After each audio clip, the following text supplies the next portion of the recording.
All right, Sean Cornett here again with MLM Evolved. We're getting into the second of the two foundational concepts that you've got to have in place before you can start taking action. We've moved out of theory, now we're into the building a solid foundation for your network marketing or those business and organization. And we've already talked about goals. Now we're going to talk about list building, and you know, we're not going to get into why list building because you already know if you've listened to the previous sections of the series here. The list is, next to goals, the most important thing you could ever do for your business for so many reasons. But let's talk about what is network marketing. First of all, we mentioned it.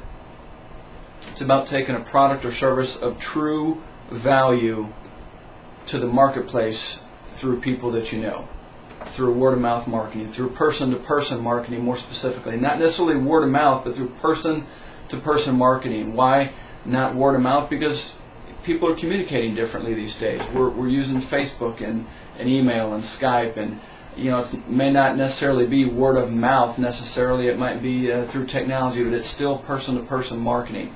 So it's taking a product or service of value to the marketplace through people that you know, and then duplicating that effort through others. So it makes sense that one of the foundational things you've got to have before properly taking massive action in network marketing is you've got to know who you know.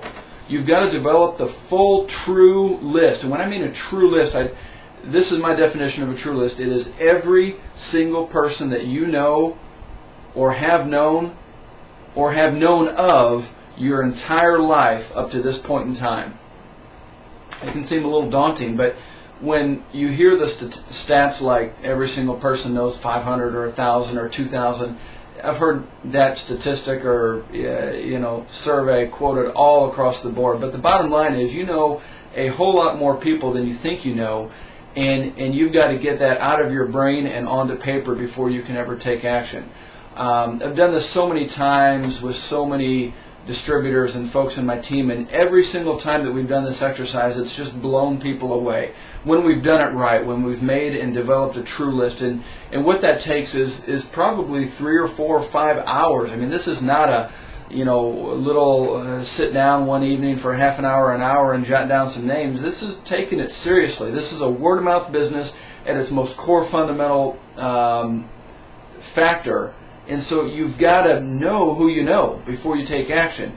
And so as you sit down and do this, use the classical approaches. Classical. Yeah, I guess that works.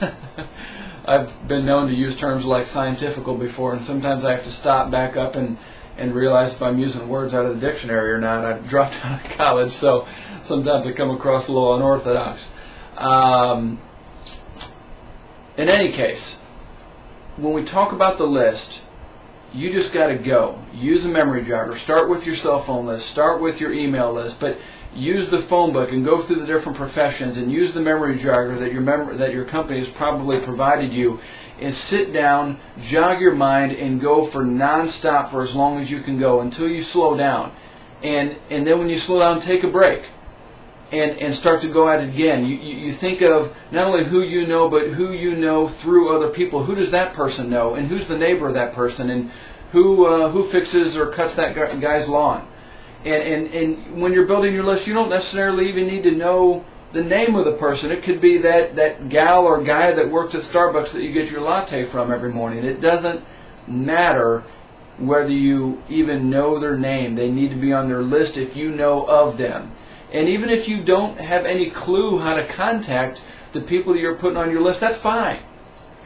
This is not an exercise in which you're thinking of people that would or would not be interested, or you can or cannot contact. This is just dumping your brain out on paper. That's what it is. This is building a true list. And when you do it, see, the beauty, the power of it is that you're going to start to do it. You're going to get to 150, 200, 250, 300 names. And because of all of the different mind mapping and different rabbit trails that you've got to go down to think of these people, you're going to start to think of people that you're going to stop and wonder to yourself how in the world you didn't think of them first or in your top 10, because they're such great prospects, but you had to go through the mind mapping and the rabbit trails of 200 or 300 names to get to that person. and they may have never made it on the list. Bar none, there is not one exercise that's made me more money than this, because true and proper list building has brought names and people to the table that would have never come to the table or run across my desk otherwise if it wasn't for extended and in-depth list building. And some of those people have developed into thousands and thousands of customers and distributors in my organization. So it's something you just can't pass up. Now, when you're doing the list, a couple of just bits of advice. Don't prejudge. Once again, it's not who you think is going to do the business, who you know by name, or even if you can get into contact with them. None of those is important. No prejudging. Don't slow down. Use every resource available to you, and it doesn't matter how well you know them, or if you even if they don't know you by name, even if they just know of you. You're this person's coworker or this person's cousin or neighbor. Even if they don't know you at all, but you know that you could get into contact with them, they deserve to be on the list.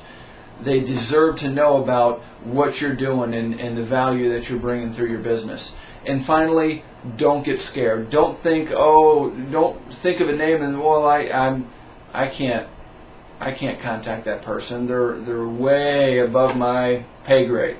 They're way out of my caliber. That's a part of prejudging. Don't do it. Don't make the decision for somebody that they would or would not be interested in the business. Your job right now is to make the list. We're going to talk in a bit how to contact the list in a way that isn't going to scare you. It isn't going to scare them, and it's actually going to be quite easy. So let's get to that here shortly. This concludes the list building. Hang with me for the next exercise. We're just starting to get into the meat and potatoes here, so you're going to be thankful you stuck around. We'll see you on the next lesson.